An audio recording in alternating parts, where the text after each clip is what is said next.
to the Big Apple. It's a shirtwaist little number with a red and white striped bodice and a medium blue skirt appliqued with an anchor, just in case the color scheme isn't enough of a patriotic giveaway. Oh, you see that opening soon banner across the window of that place on the corner? Well, it's real important that I speak to the lady inside talking to all those hard hats working around her. Yoo-hoo! Hello! And I just sail right in like one of those foreign ships docked out on the Hudson River for New York City's upcoming bicentennial celebration. Will it open? And I hear the European accent immediately. No idea which country. But it doesn't matter. This lady is not native, and neither am I. That is what I love so much about New York. Everybody's from somewhere else. I know you're not open, but I saw your sign, and I was wondering if you were hiring. See, I just live around the corner, and I thought this would be the perfect place to get a job. You know, since I just live around the corner. Redundant, I know, but she is, after all, foreign. What experience do you have? I worked at McDonald's serving people over the counter when I was in college. I just graduated. Really? What did you study? This is so far the longest job interview I've had since arriving in the city. I am so eager to keep it going. I forget that I'm supposed to lie about my acting aspirations. Theater? I'm gonna study acting here, hopefully get a job on Broadway. Shh. I think she said shit, but I'm not sure. You've never waitressed? No, not per se, but I am familiar with making coffee and stocking cups and napkins and working a cash register, and I learn stuff really fast. You worked at McDonald's. Why don't you work there?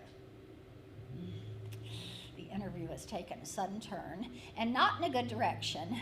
See, I have no planned interview pattern, and I'm not all that quick on my feet yet.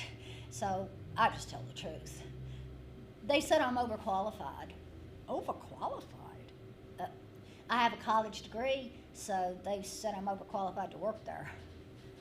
But you think you're qualified to work here? Okay, the fact of the matter is that I know I'm not qualified to work anywhere except on a stage, but I haven't met any producers yet. I haven't even been to any auditions yet. I am stymied. When sweat's starting to trickle down the back of my pantyhose, which makes me feel even more desperate, and since I don't know what else to do, I just fall to one knee in front of her in my new sailor outfit and beg. Look, a month ago I was in college in Mississippi. Now I am in New York City with a roommate, and the rent is due in a week. I need a job. I know I'm not experienced as a waitress, but I work hard, and I can learn. I just need a job to make my way. I just need a job to pay my own way. I can't call home for help. You know, just one immigrant appealing to another. Get up off the floor. It's dirty. What's your name? Patty. Patty Tears. Okay, all right. Hi. I'm Stacy Sathis. I'll give you a shot, but you don't pull your weight, you're out of here. Got it? Yes, thank you. 7 a.m. Saturday morning, I train you on the floor. Got it? 10 a.m. grand opening. Got it? I turn to go. Wait! I have something for you. She goes in the back and returns with an application form. Yeah, fill that out and bring it with you on Saturday. Got it? Okay, get out of here. And don't wear your Sunday dress. You'll ruin it. Just wear jeans and a blouse. Okay. Oh, by the way, what's the name of this place? So I could tell my mother. Twin Donut. Okay, well, I'll see you at 7 on Saturday. I soar from the place. My spirit's high. Whew, I have a job. And it's on Broadway, even though it's not the Broadway job I'm aiming for. It's a start. Oh boy, my first day of work just flies by. I am so busy learning and ordering and serving, I don't have time to worry about getting fired. Whenever I chase people down to give them back the money they keep leaving on the counter, they look at me like I'm from outer space. I guess they never heard a Southern accent before. But finally, some guy snaps, "What are you talking about? That's your tip. What are you, nuts?" Oh, thank you! I realized on the way back inside that I probably returned at least $1.50 that was mine to pocket. Stacy yells, "Pad, where'd you go?" "Oh, I was giving that man his money back, but he said it's my tip." I never worked for tips before. Oh, the whole place roars with laughter. I think I got it. Now, I like Stacy, but she scares me. Oh, she's not mean, but she is the boss. And I mean that literally. See, that first day, I thought she worked for somebody else. But no, she owns this franchise of the Twin Donut. She works like her life depends on this donut shop. Because it does. Boy, she's so fast. She swipes and wipes and orders and serves and makes change and God, it's all I can do to keep up with her. She also makes that sound a lot. But she keeps letting me come back day after day. Now, the other waitress on staff is Molly, who takes the train in from Yonkers and has family in the Carolinas. She's really pretty. Her skin is the color of a Hershey's milk chocolate bar. And she knows the waitressing game inside and out, and she's teaching me the ropes. Now, sometimes when she senses that I'm a little homesick, she'll bring me leftovers from her Sunday dinner. Black-eyed peas, greens with ham hock, cornbread. Anyway, I work the 5:30 to 2 shift because I live so close. Now, we open right at 6 a.m. sharp. So from 6 to 7, I am on my own with the help of Patty the grill cook and George the donut baker until Molly comes on shift at 7. Now, George works the graveyard shift, frying and icing the donuts for the next day. He's from Greece and speaks no English, so we pantomime a lot. Patty reminds me of an aging former boxer. He's also got a tattoo on one bicep, which makes me think he might have been in the Navy at some point. Well, I could see him swabbing a deck or serving up slop at a mess hall. He's got really fair skin and thinning pale red hair and cornflower blue eyes. Says he gets it from the Polish on his dad's side and the Irish on his mother's. Plus, he's got a lateral lisp. You know, he talks like he's got his mouth full of ripe peaches. I also think. Anyway, I learned quickly and soon developed regulars. Well, Patty always calls them like regular, based on the fact that, well, most of them are mental, either due to senility or insanity. But now you take Johnny, the accordion player that serenades passersby out on Broadway. Now, he is not mentally deficient by any means, well, except when he's 3 sheets to the wind and belligerent. But, I mean, good strong coffee's his hangover cure most days. But he's got the shiny little red accordion, and he plays the hell out of it. Everything from gospel hymns to the Beatles. And he makes a pretty penny by his own account. He always takes his coffee at the first stool by the door along the wall. Now, one day, I noticed that he's hanging out by the door until that seat opens up.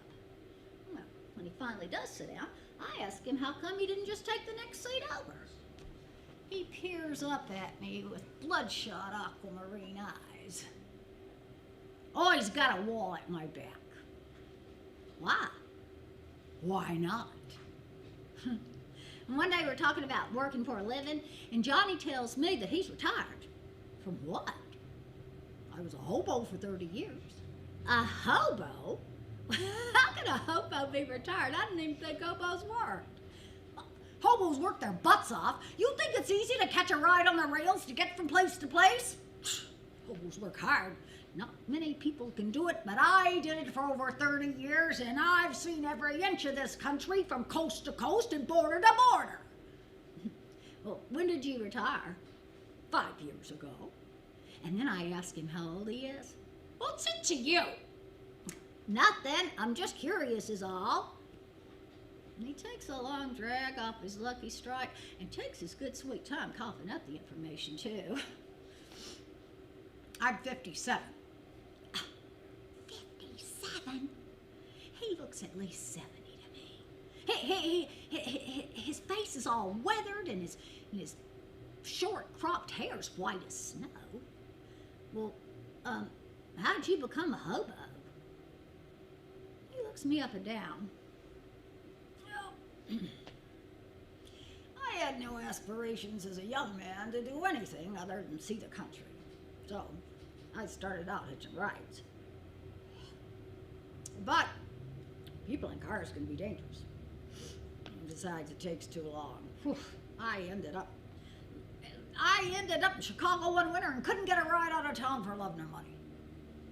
I decided I needed me a new mode of transportation. I wanted to be somewhere warm, fast. So I moseyed over to the train yard and hung out there, listening to hobos talking about freights headed south. And then I followed a fella catching a rail, and he made it real clear to me that he was not looking for a buddy. And I made it crystal clear to him that neither was I. I was just looking for sunshine and sand. Did you have your accordion then? No, she came along later. And some no-good drunk broke my banjo over my head in a fight on a freight outside of Omaha. By the time I got to Kansas City, I was so lonesome for music, I took a job shoveling horse shit in people's gardens just to make me some money. And that's when I bought this pretty girl there. And she has been my buddy ever since. Did you name her? None of your beeswax. I got too close.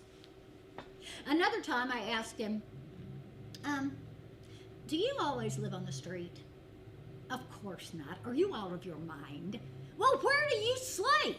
In places I pay for. So you did pretty well.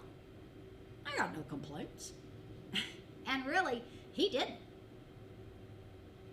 Now, I meet Shirley one morning, just after I overhear her telling Patty all about making shrimp gumbo. You get you a mess of fresh shrimp. They don't stink not one bit when they're fresh. In fact, they almost sweet smelling. But if they do stink, oh, you need to get rid of them right away, because they'll make you sicker than a dog. Maybe even kill you. But for sure and certain make you wish you was dead. Then you got to chop up all your vegetables. And now some people don't like to use okra in their gumbo, but that's how my mama made it. And I like to use it too, because the cool of the okra cuts through the heat of the spice just enough so you're sure to want another bowl. But getting the roux just exactly right, that is the most important part of the process. You got to get it thick enough and dark enough so that when you add all the other ingredients, it'll thicken up just right. Because there is nothing worse than a too thin gumbo. I told Patty I hope he's writing this down. He just looks at me and says, "Not bats in the belfry." I turned back to the woman, and he's right. She's talking to the grill. Sunburn and dirty fingernails and other signs reveal that living on the streets has taken its toll, but the woman herself is magnificent.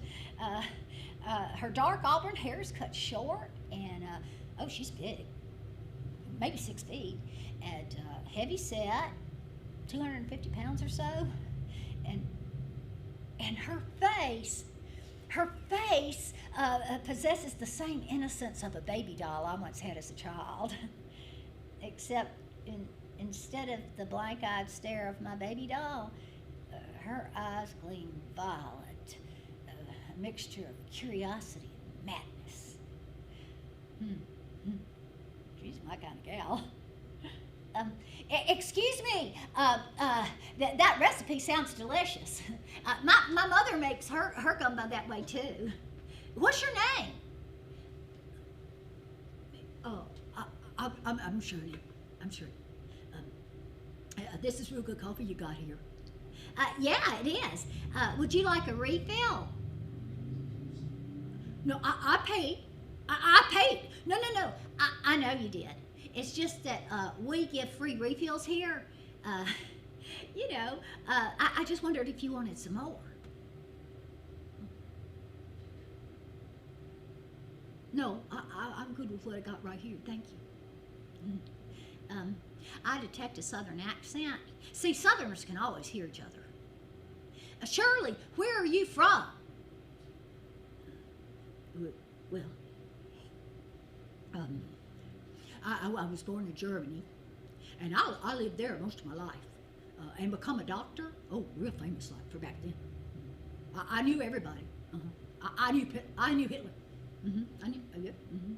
And but when he come to power, I had to get away from there, away from him especially.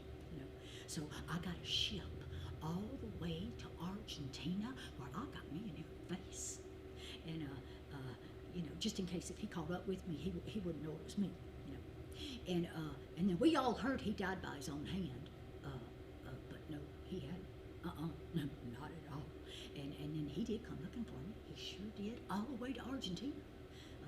But he couldn't find me on account of my new face. And then one day we was talking, and he tells me that he needs a new face like mine, only he didn't know that, And could I help him find a doctor to do it for him? And then before I could help myself, I says, well, I could do it. And then he says, well, are you a doctor? And then I got afraid, that he was going to recognize me after all. And I said, no. And I got a bus all the way up here to this place. And now I'm drinking coffee. And this is real good coffee, too. Well, okay, but she's still Southern, and I'm a little bit homesick, so I persist in having a normal conversation. But where in the South are you from? Thank you for the coffee. No, she's had enough of me, obviously. And as she approaches the door, I notice some money she's left on the counter, and as is my wont to do, I grab it and run over to her. Shirley, don't forget your money. She looks at the money in my hand and then at me like I'm the one that's nuts. No, that's for you. She leaves a $2 tip for a 50-cent cup of coffee. Crazy, maybe. Generous, definitely. Now, there's other types just like that I call my regulars, and I wait on them every morning during the breakfast special run. Like, for example, there's this poor, mute, homeless woman that I dubbed Rooster Woman. Well, because she wears a yellow rubber glove on top of her head with the thumb and the fingers protruding out like a rooster's coxcomb. And she stinks to high heavens, so we can't allow her in the place. But I just hand her off a cup of coffee and a bag full of donuts, and she's good to go. And then there's this little bitty lady whose hair cowlicks on the top. I call her Little Lady Woodstock. See, because she reminds me of that little bird in the Peanuts comic strip. She's still ambulatory and very independent, except for the fact that she's legally blind. Oof, it can get kind of scary there at the corner of 71st and Broadway sometimes. Then there's also this drunk Slavic sailor that comes in every 2 weeks still wearing his merchant marine uniform. Little pillbox cap and chin strap. He is always so happy. I've known a lot of drunks in my time, and most of them are cynical assholes or Crimea River depressives. But this guy is just thrilled to be on dry land. And then, of course, there's Sherlock and Watson. Well, Sherlock is somewhere in his 30s, perfectly costumed. The strange deerstalker cap with the flaps pulled up for summer, along with the double-breasted trademark overcoat, even in summer. And then he's got an umbrella which he uses as his cane.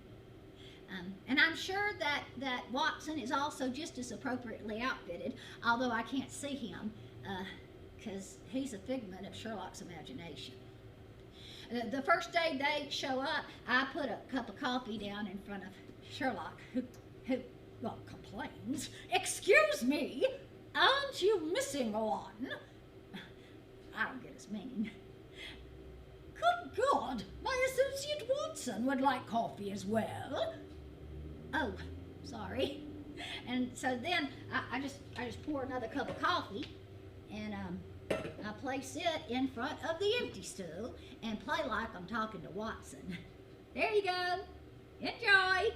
"Good God, to whom are you speaking?" Watson? "Dr. Watson is not yet seated. He is presently perusing your menu up above. Can you not see? He says he'll have the coffee when it's ready." Wow. There is nothing like being put in your place by some guy's imaginary friend. And then Sherlock got orders from both of them. "Ham and eggs over easy, not hard, mind you, with buttered white toast and marmalade. Hash browns or home fries? Whoever would eat hash browns?" He's rude, but I'll let it go because he's mental. But then Patty and I just stand by and watch as Sherlock first eats his breakfast and then seamlessly switches plates so he can devour Watson's. The entire time indulging in a one-sided conversation that only makes sense to them. Him. And at the end of their meal, he proclaimed, "Chef par excellence!" And with a swish of his overcoat, he and Watson leave us. Dismiss us so they can go on in pursuit of any other villains out there. He always leaves $20 for the food and the tip.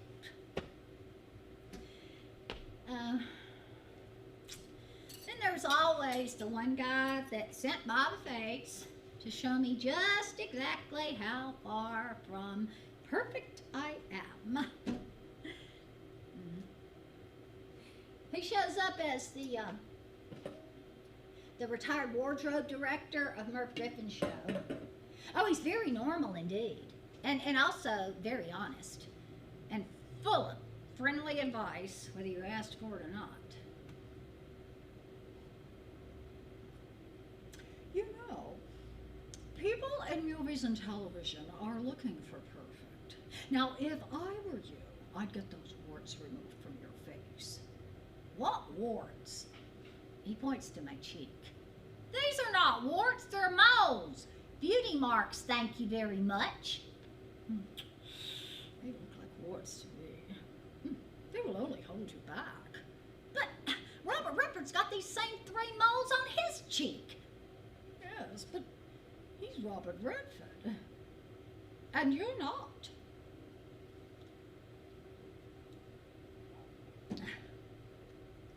I got a couple of groups that come in from further down the street. There's this crew that build the sets for ABC. A bunch of fresh loudmouth guys given to jokes and laughter. And then there's these 3 cooks from the Hunan restaurant, and only one of them ever speaks. He always orders 3 regular coffees, and for those that don't know, that's with cream and 2 sugars. And then each one silently points to his choice of donut. They always sit at the end of the section closest to the takeout, just sitting there silently, sipping their coffee and eating, never saying a word. I mean, not a word, not to each other or to anybody else. And then when they finish, they take turns leaving a dollar tip for the three of them, and then silently wave goodbye on their way out the door. They actually calm me down some days. Enter the shoe salesman from the Florsheim Shoe Shop on 72nd Street. Now, this guy thinks we've got a whole lot in common, because when his son was in basic training, his son Married this little redneck Todd from Biloxi, Mississippi. Oh, he loves telling me how stupid rednecks are based on his daughter-in-law. Of course, I always, overlook his offensiveness, because what he doesn't seem to understand is that redneck is an attitude, not a class. I mean, in my view and experience, he's a lot more redneck than his daughter-in-law could ever be. Anyway, one morning, Florsheim and one of his cohorts come in during the middle of a really busy breakfast rush. I mean, it's well after 10, and my cooks and the set crew are here having their morning coffee break, and the place is packed. See, it's getting close to the 4th of July bicentennial celebration, and there's no seats. Well, hardly. And the grill area is obviously too hot. So they turn their attention over to my section by the takeout. Do y'all want something to go? No, kid, listen, we want to sit down, but there's no seats. Oh, sure there are. There's two right here. And I point to a couple of seats next to one of the cooks. Oh, yeah, but Larry, Curly, and Mo are sitting there. I can't believe my ears. I thought I left remarks like that back in the South. Anyway, I ignore his Three Stooges remark and go over to top up one of my customers' coffees, and he follows me. Kid, did you hear me? Yes. So, like I said, there's two seats right there. Yeah, but we don't want to sit next to the chinks. Just tell them to move on, will you? You know, there's this thing that comes up in me sometimes that I have absolutely no inclination to repress. I got it from my big mama. So I stand back, pot in hand, and I say, you know what?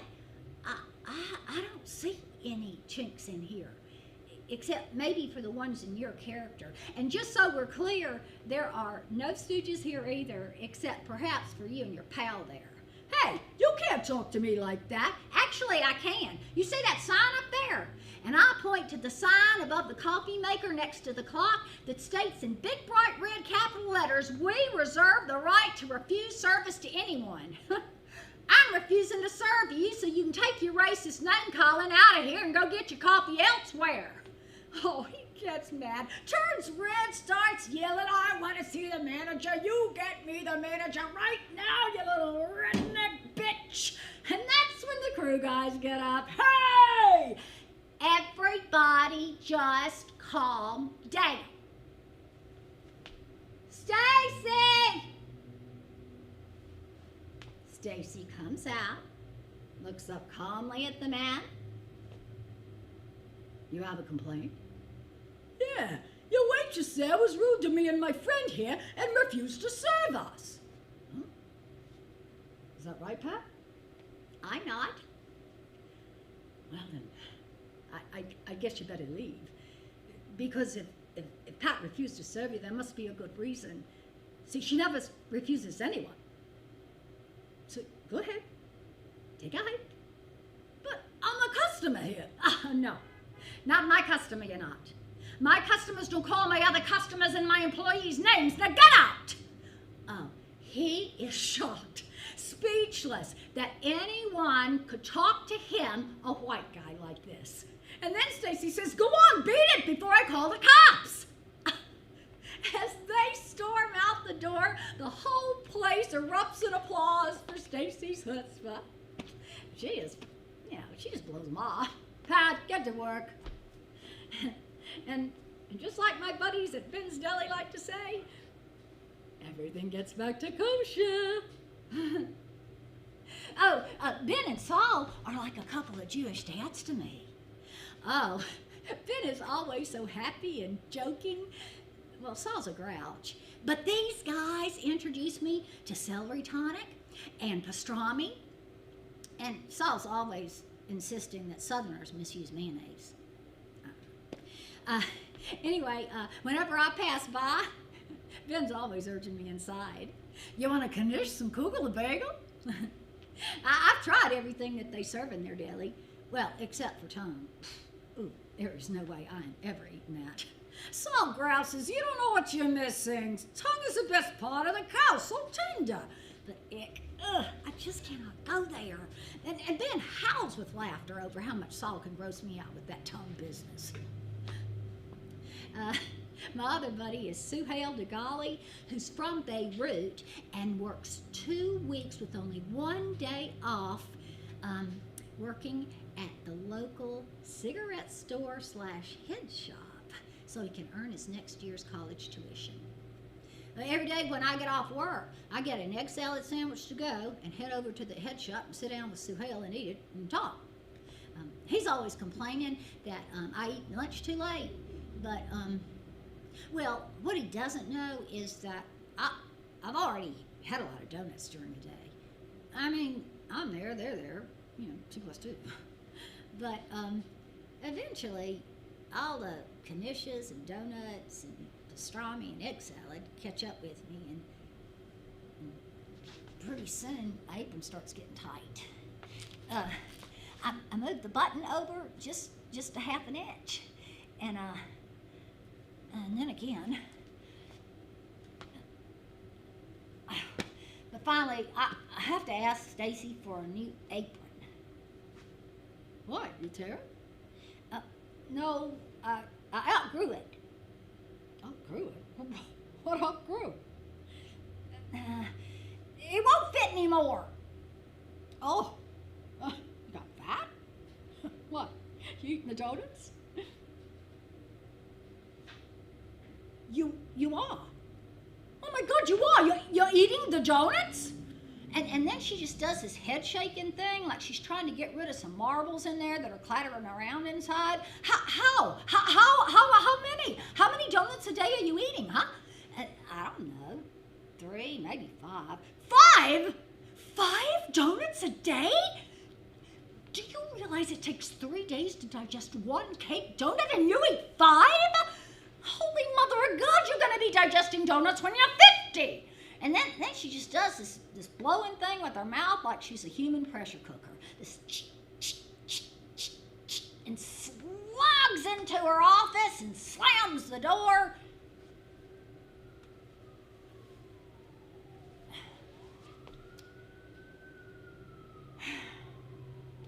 Finally, she comes out and throws another apron at me. Here! This is the biggest we got. You outgrow this when you go shopping. Got it? I nod. Meanwhile, no more donuts. I go on a diet. The story of my life. Eat, fat, diet. Shh. Now, my roommate Gravy, well, she's a dancer. So she picks up the mid-morning to evening shift at the Twin Donut. Gravy's back-throated Delta speech sounds like the bleating of a sheep in distress. Scrambled with bacon, right toast, no butter.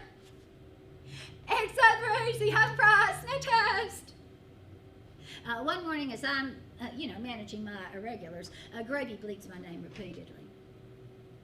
Patty!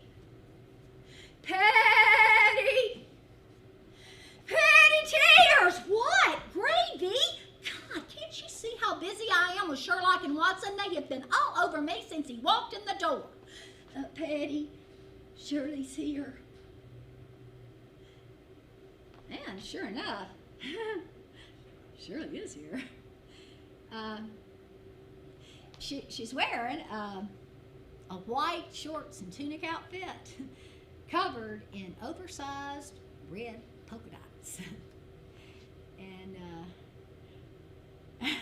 on her head, she's sporting a white plastic planter's pot with an attached saucer, like a hat, which she has adorned with several very large, bright red stick-on bows.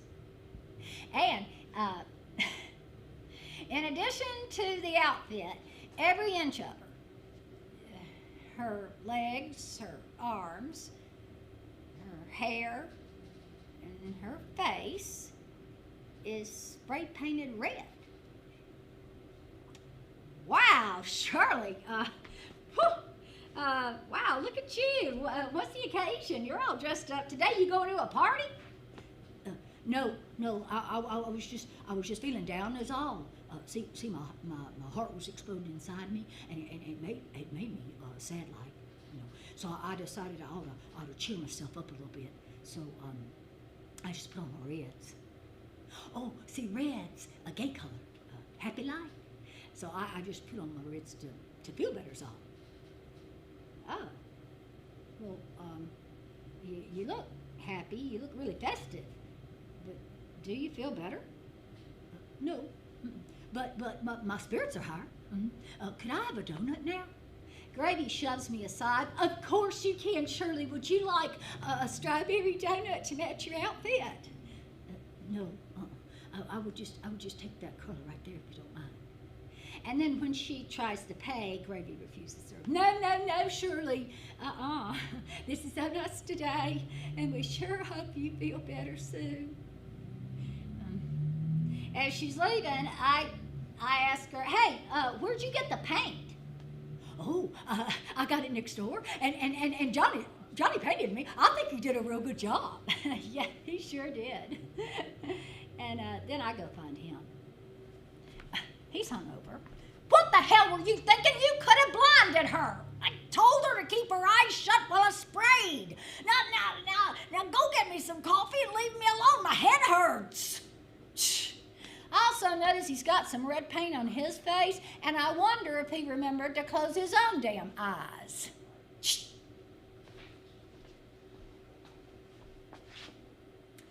My friend Richard told me about this audition at the Equity Alliance Theater.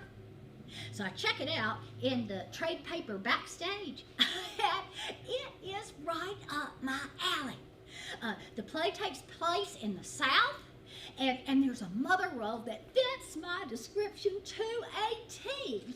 Now, I'm not union, so I'll have to wait until all the union actors are seen, but it'll be a really good first audition for me, even if I don't, get cast. Ooh, there's quite a few people here. Several men and a lot of women. But not all that many my age, though. Oh. One of the actors starts up a conversation with me. He's been doing this a really long time. And he said that this is the way most union auditions are conducted. That it's a hurry up and wait kind of thing. And then this lady, this actress, she's really nice, and she joins our conversation, and she asks what role I'm auditioning for. And when I tell her the mother, she says, "No kidding, me too." And I just smile, even though I'm thinking she doesn't stand a snowball's chance in hell of booking the Southern role, mother, because, well, not with her strong New York accent. Anyway, they're both really nice, and we continue to chat until they're both seen. And then they wave goodbye and tell me to break a leg on their way out.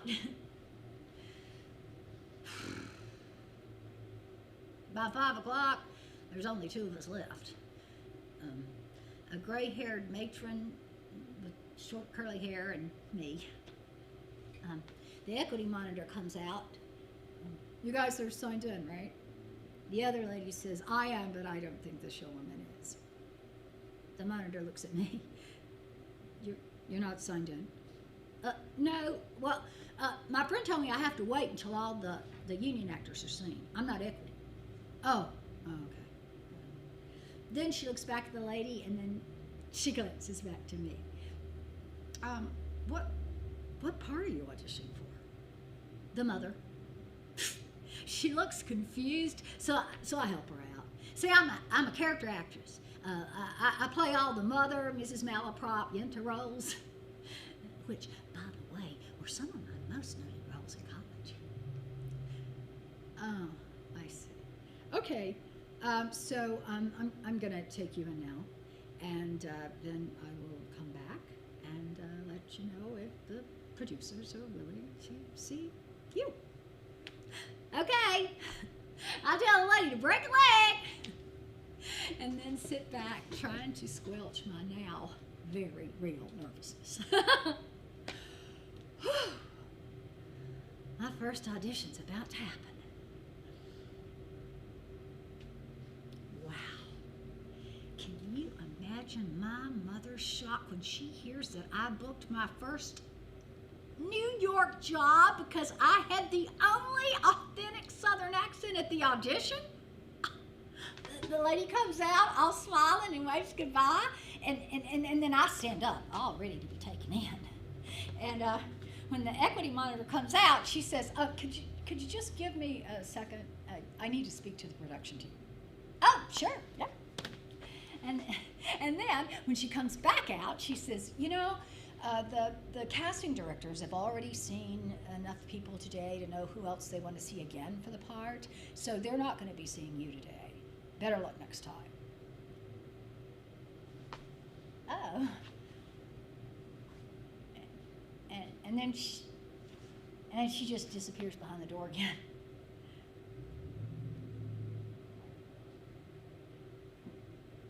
It's only then that I realize that there are plenty of middle-aged actresses to play middle-aged Southern mothers, whether they have a Southern accent or not. I mean, it's New York City, right? I mean, who's going to know? Well, I mean, except for me and any other Southerner who saw the play, obviously. But as I gather my things to leave, I realize how completely delusional I must have seemed to all those people I met today.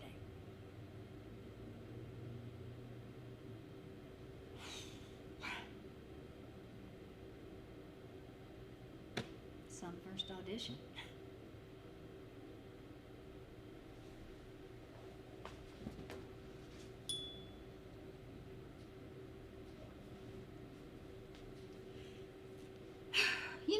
Working the counter at the Twin Donut during the dog days of August is the absolute worst. Well, it's so freaking hot. God, Pat even swears that if the grill breaks, he could fry eggs out on the sidewalk. Oh, sure.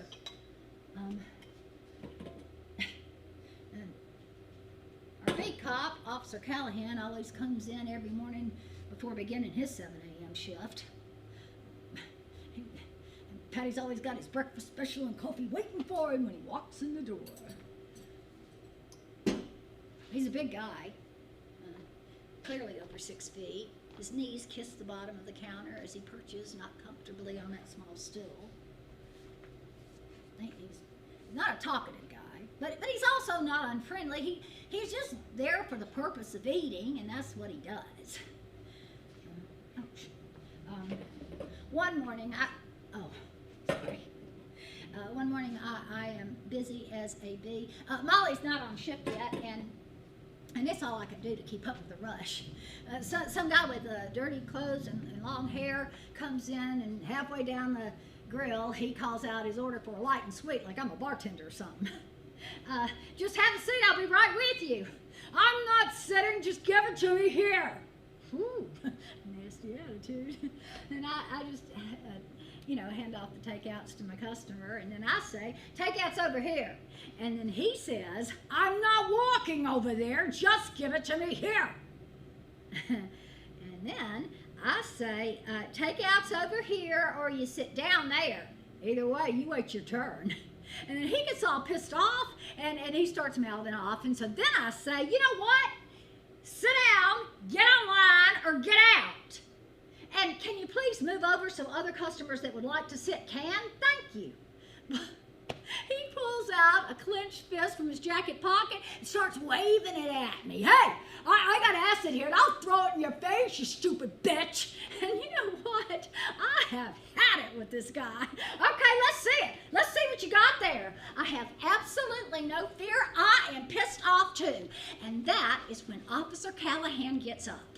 Just up and up and up, and without a word hauls the hippie up by the scruff of his dirty tweed jacket and literally tosses him out the door. My eyes are as wide as my open mouth. And then before he sits back down, he leans over the counter and says to me, and you, don't you ever let me see you get into it with some lowlife threatening to throw acid in your face, because he might just actually do it. And then you're blind and scarred for life. You got it?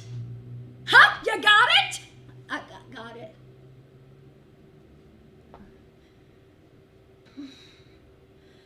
I'm shaken to my core as I get back to work.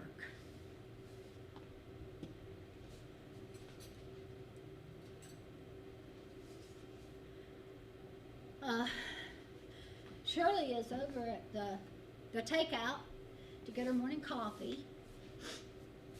She calls over to me. They got wigs just like your hair in all different colors next door. I think the powder pink or the lemon meringue would look really good on you. Thanks. I'll keep those in mind when I get off work. A trio of elderly ladies is seated just to her left. One of them noises her disgust. Shirley notices, but unaware of the old lady's, intent, she looks at her and says, oh, and you know what? They got a powder blue that would look real pretty with your complexion. I watch as the old lady turns purple with rage. Why do you let people like that in here? Oh, well, because she pays with the same money you do. See? Got something in common. I have nothing in common with that. She reeks of disease. She's probably contagious. And that's when I pick up on the sweet, sickening odor, rotting flesh. Oof. It's unmistakable, even if you've never experienced it before. And as Shirley turns to leave, I notice that one of her legs has a gaping wound. It's draining pus. Shirley, what happened to your leg? Oh, it's just lame is all. And then she goes outside. So I run in the back to get Stacy, who goes outside to speak to her. And Shirley nods, and then Stacy kneels down to get a closer look. Shirley also bends over to get a better view, more out of curiosity than any concern. And then when Stacy stands up again, she says something else to Shirley, who nods again, and then Stacy comes back inside. Her lips a thin line of tension. What is it? I'm not sure. It could be gangrene. And then she just disappears into her office.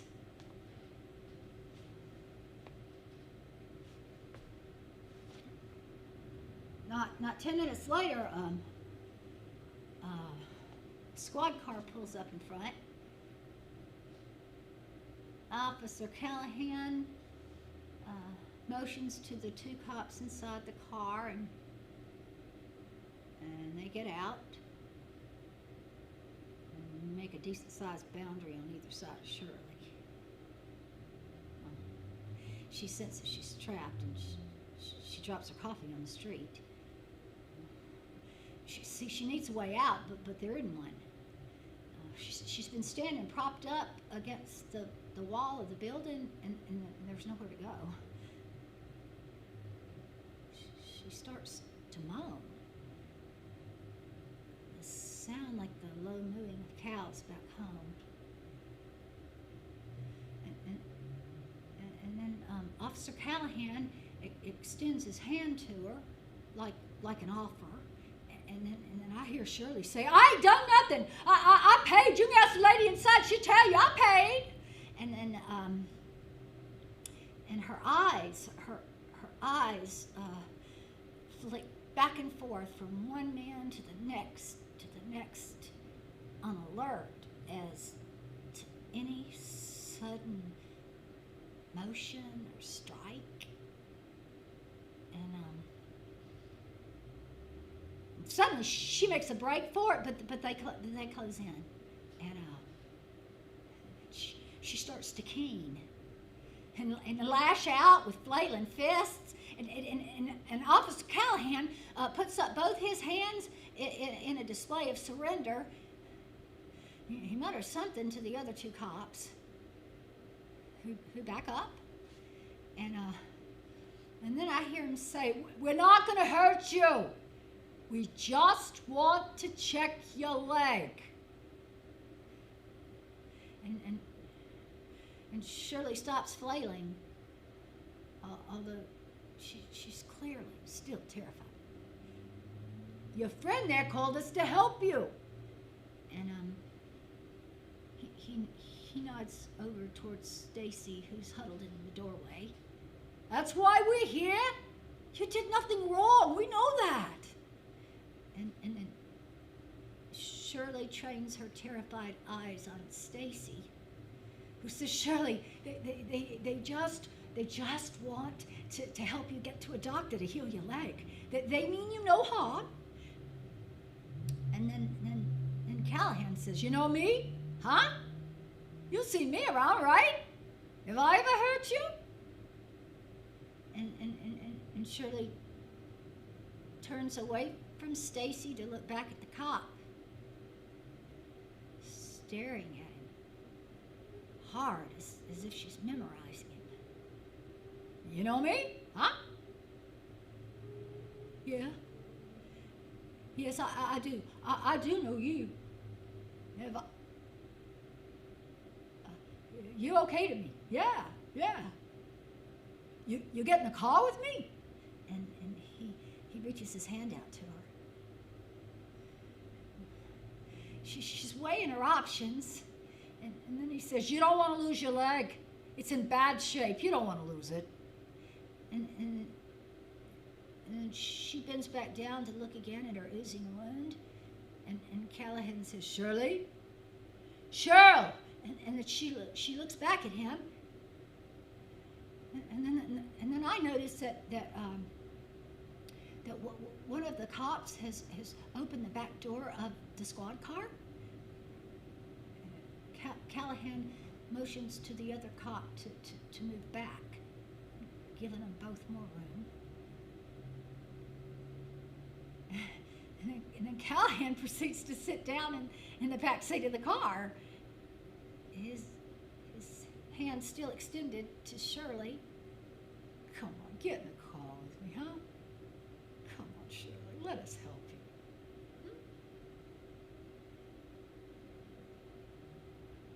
Sobbing, she grabs his hand like a life preserver to join him inside the car, and the one cop quietly shuts the door as the other cop fires up the engine, and they fly away.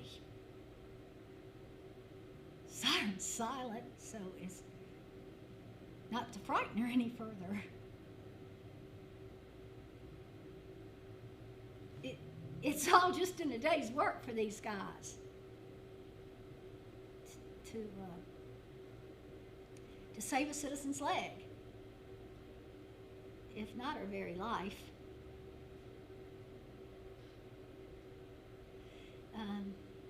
Stacy comes back inside. She's crying. She wipes her face on her apron and says, Pat, get back to work.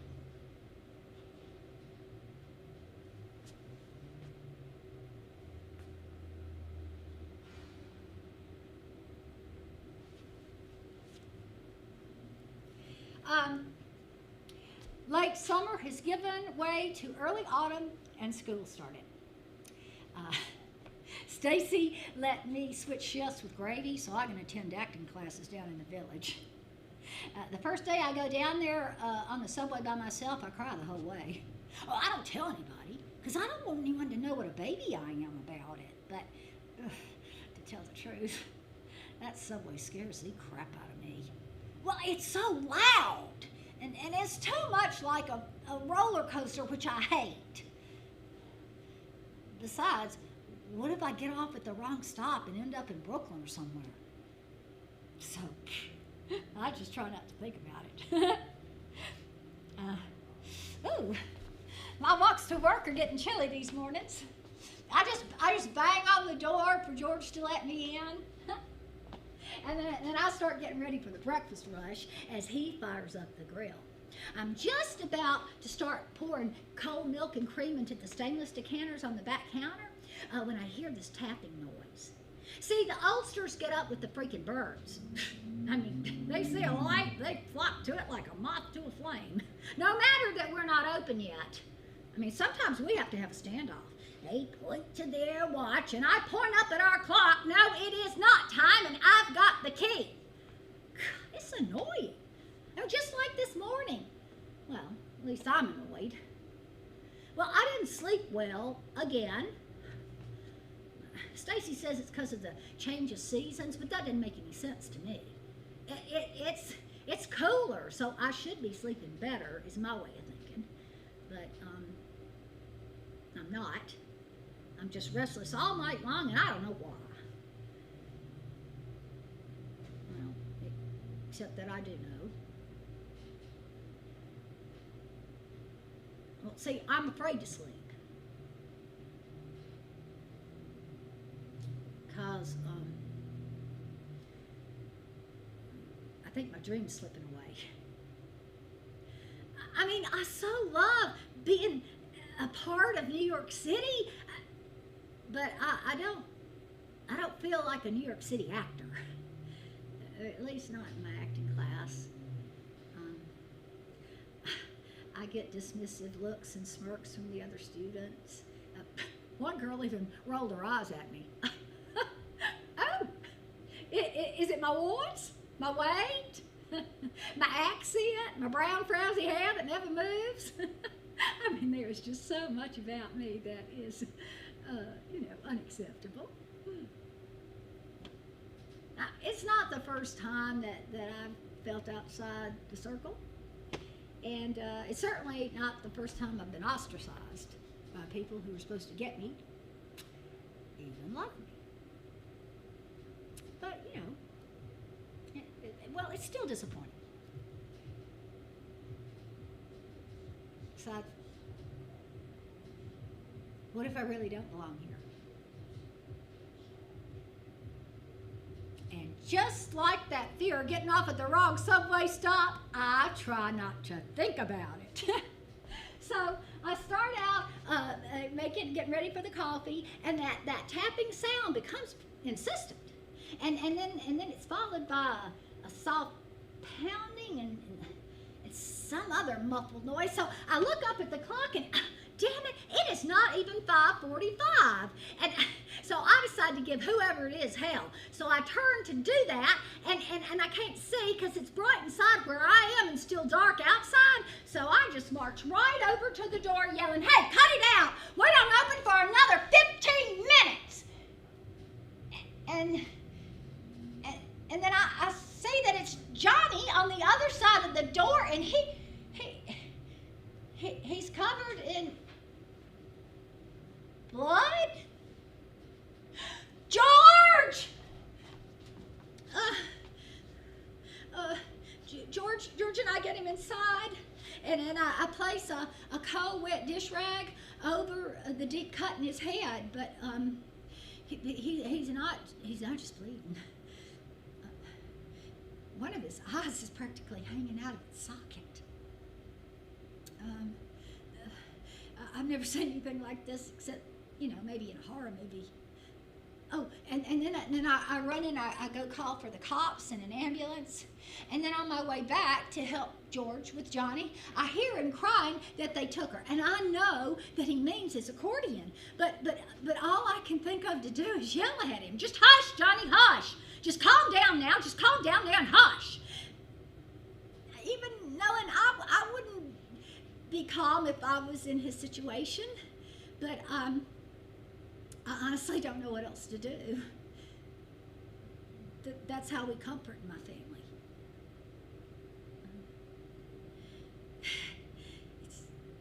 And finally, the cops and the ambulance arrive. It's so surreal.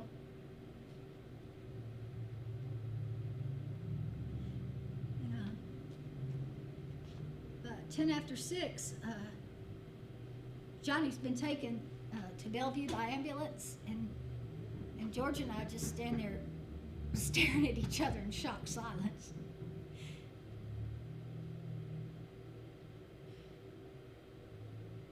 What in the world is going on here? Who knocked somebody's eye out for an accordion? Or for any reason for that matter?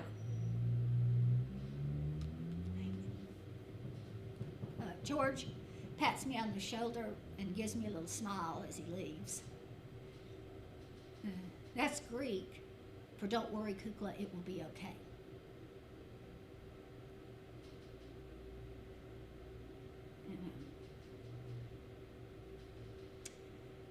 And then the rest of the day is just business as usual. Coffees are poured and drunk, breakfast eaten, donuts dumped. But all I can hear is the sound of Johnny's tapping on that glass door, his frantic scratching, and his muffled cries for help, which I ignored.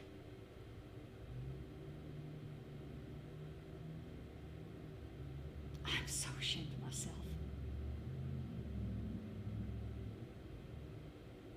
I've been raised better.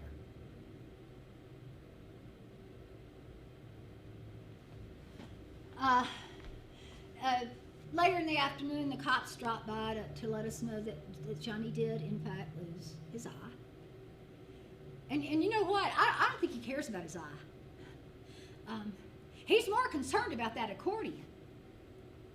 See, that little shiny red accordion is his entire enterprise. Not to mention his best friend. I mean, he's shared more with her than he's ever shared with a living soul.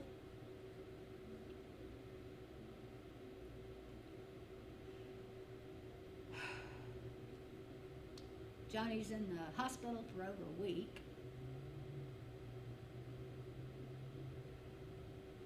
And meanwhile, the weather turns and I am not at all prepared for the chill.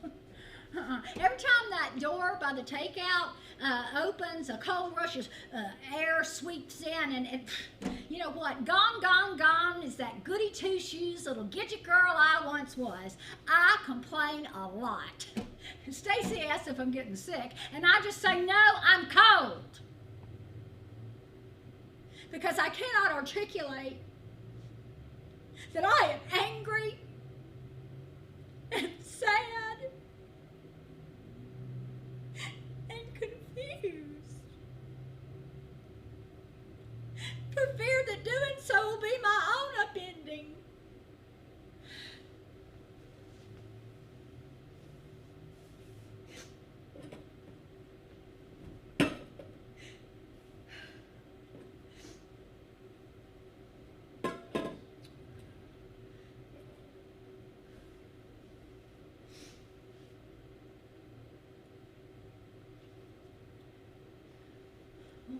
One morning, a black car pulls up and deposits Johnny up front.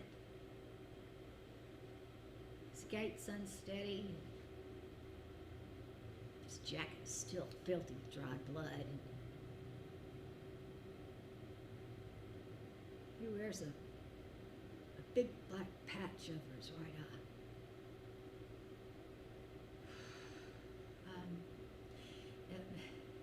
His former bravado and confidence are gone, replaced by the vulnerability of a very fragile, very old man. Much older than the 57 he was a couple of weeks ago.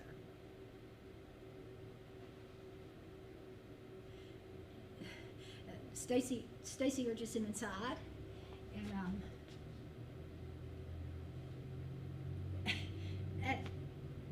well, he acts like he's uncomfortable. Like he doesn't know how to be around us. You want a donut? He shakes his head no, and then Stacy says, "How about breakfast? You hungry?" No, thank you, ma'am. Patty, have an eggs over easy. I got no money. They took it. I can't pay. Don't worry about it. And then before she says, Pat, I get to work. Stacy sits down next to Johnny as he cries over the loss of his accordion. I don't know how it happened. Well, I think they must have jumped me when I was asleep on the street. I wasn't even drunk. I was just asleep on the street. And I fought as hard as I could, but it was all for naught. All for naught is something my big mama or my mama might say.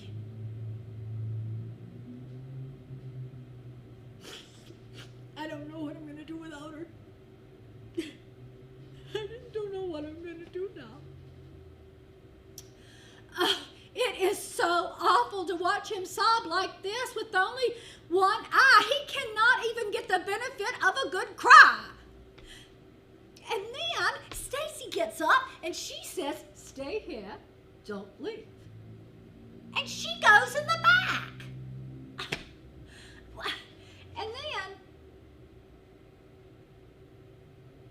And then when she comes out, she's lugging this big, beautiful blue accordion, much larger than Johnny's old one. And we all just stare in shock. And then she walks right up to it and says, "Here, take it. It's for you." And when he doesn't move fast enough, she says, "Johnny, hurry, it's heavy, I might drop it." And he grabs the instrument immediately, holding it securely. I can tell, he's already got the feel of it. I don't know, maybe Big Blue will become its name. But that's none of my beeswax. And then his face still in shock, he says, can I try it out?" "Sure, of course, go ahead." And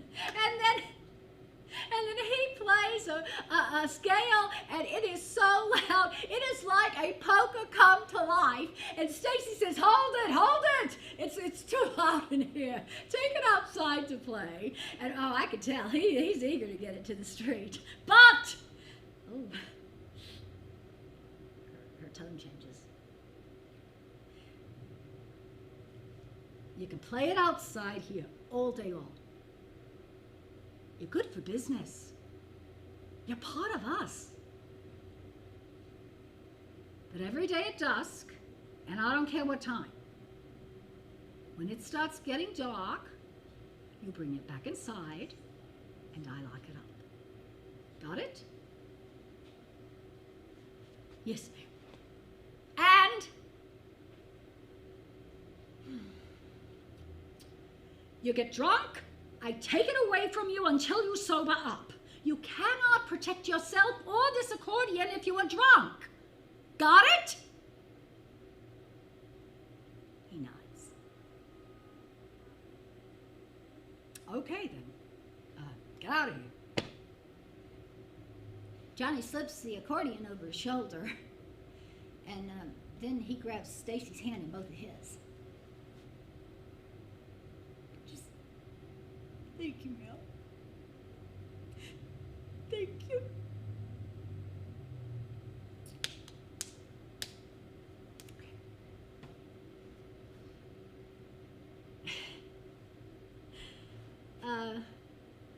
A man who has absolutely no means whatsoever has just been gifted an expensive musical instrument so he can play outside the door of a local diner. I have never heard of anything so crazy in my life.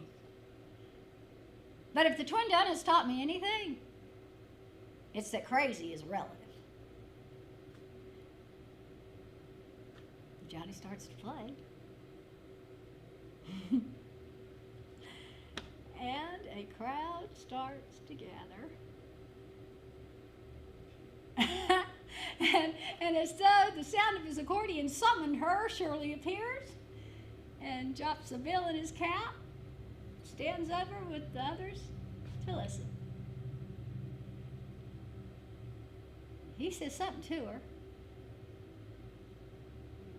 She walks over to join him. And he starts the intro to a hymn. Oh, y'all, you guys, she's going to sing with him. Y'all, Shirley is going to sing with Johnny.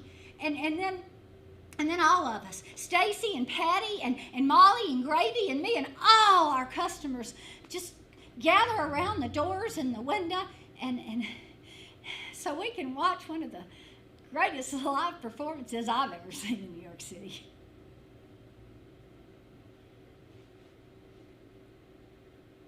Amazing grace, how sweet the sound that saved a wretch like me. I once was lost, but now am found. 'Twas blind, but now I see.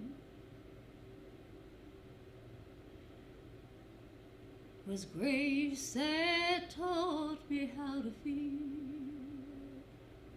and grace my fear relieved. How precious did that grace appear ere I first believed. Amazing grace, how sweet the sound that saved a wretch like me. I once was lost, but now am found. 'Twas blind, but now I see.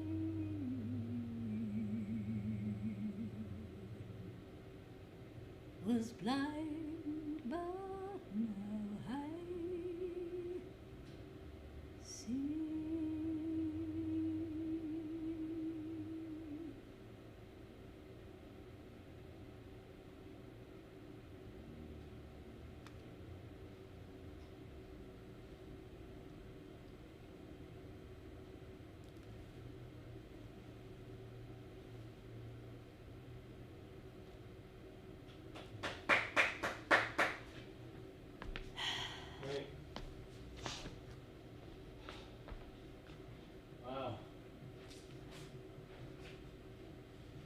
Second, I want this to play out here and then I'm going to stop it. Oh, this will be accordion music.